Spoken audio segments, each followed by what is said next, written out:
అది ఒక పేరు మోసిన పెద్ద కార్పొరేట్ హాస్పిటల్. చూపించుకోవటానికి వచ్చిన శారద తన నెంబర్ కోసం వెయిట్ చేస్తూ కూర్చుంది.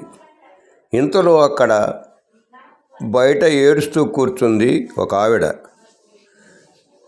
చనిపోయిన ఆవిడ వయసుతో పాటు వచ్చే ఆరోగ్య సమస్యలతో చనిపోయిందని శారదకు తెలిసింది.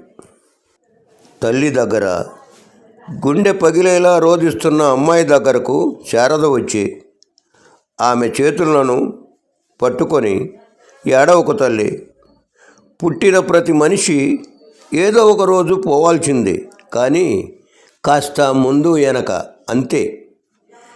మీ అమ్మ అనారోగ్యంతో బాధపడుతూ ఇక్కడ నరకం అనిపించే కంటే ప్రశాంతంగా కళ్ళు మోయటమే నయం. అమ్మ లేని లోటు తీర్చలేనిది. ఆ బాధ ఎలా ఉంటుందో కూడా నాకు తెలుసు. నేను మీ అమ్మ వయసులో ఉన్నదాన్ని. నేను చెట్టంత కొడుకును పోగొట్టుకొని ఇంతకు మించిన బాధను అనుభవించాను. నీవు ధైర్యం తెచ్చుకొని మీ వాళ్ళను పిలిపించి కావాల్సిన కార్యక్రమం చూడు అంది శారద. ఈరోజు మా అమ్మ పోవటం ఒక బాధ అయితే, మా అన్నయ్య అన్న మాటలే ఎక్కువగా బాధ కలిగిస్తున్నాయి. అన్నయ్య ఏమన్నారు, ఎక్కడున్నారు అని అడిగింది శారద. మా అమ్మ పేరు సరస్వతి. మా నాన్నగారు నేను నెల రోజులు పాపగా ఉన్నప్పుడే చనిపోయారు.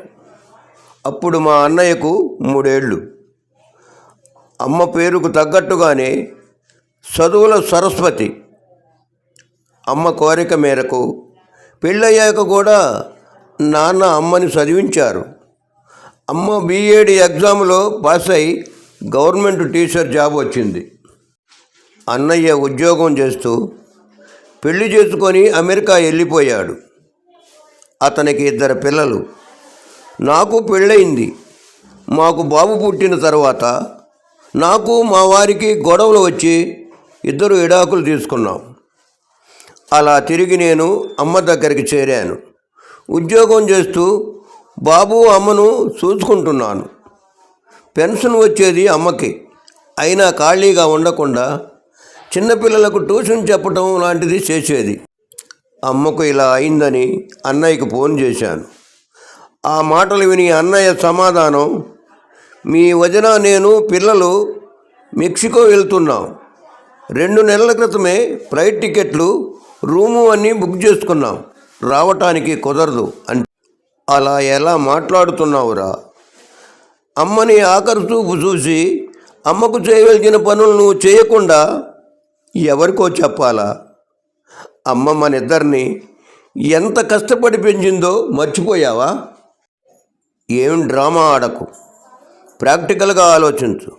కావాలంటే 2 నెలల తర్వాత వస్తాను. మన దగ్గర వాళ్ళని పిలిచి అమ్మకు చేయవలసినని చేద్దామన్నాడు.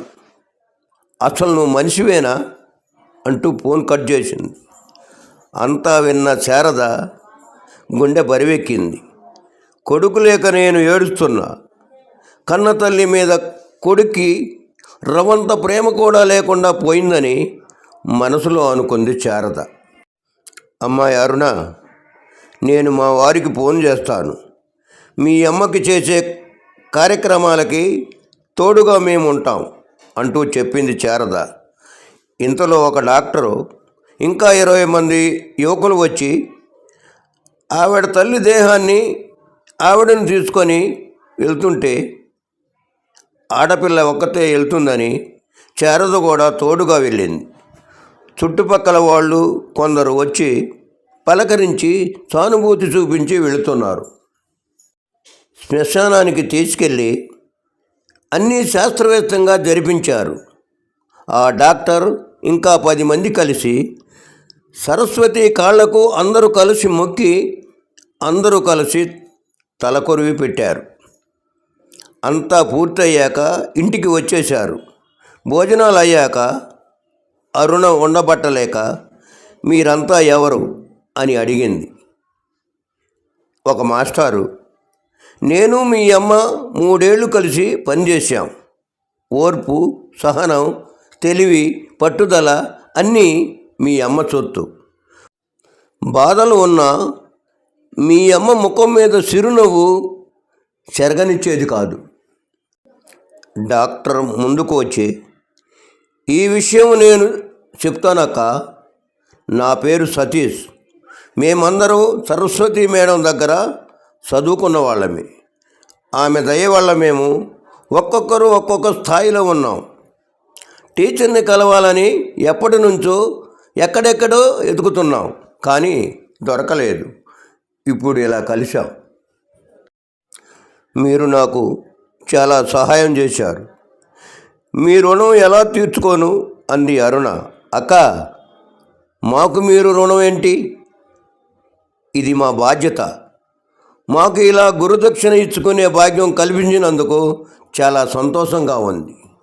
ఇక నుండి మీకు ఎలాంటి సహాయం కావాలన్నా మేమంతా నీకు తోడుగా ఉంటాం.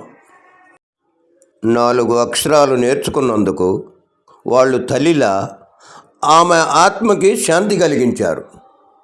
ఇప్పుడు ఆమె గురువుగా గెలిచినట్ట, తల్లిగా ఓడినట్ట?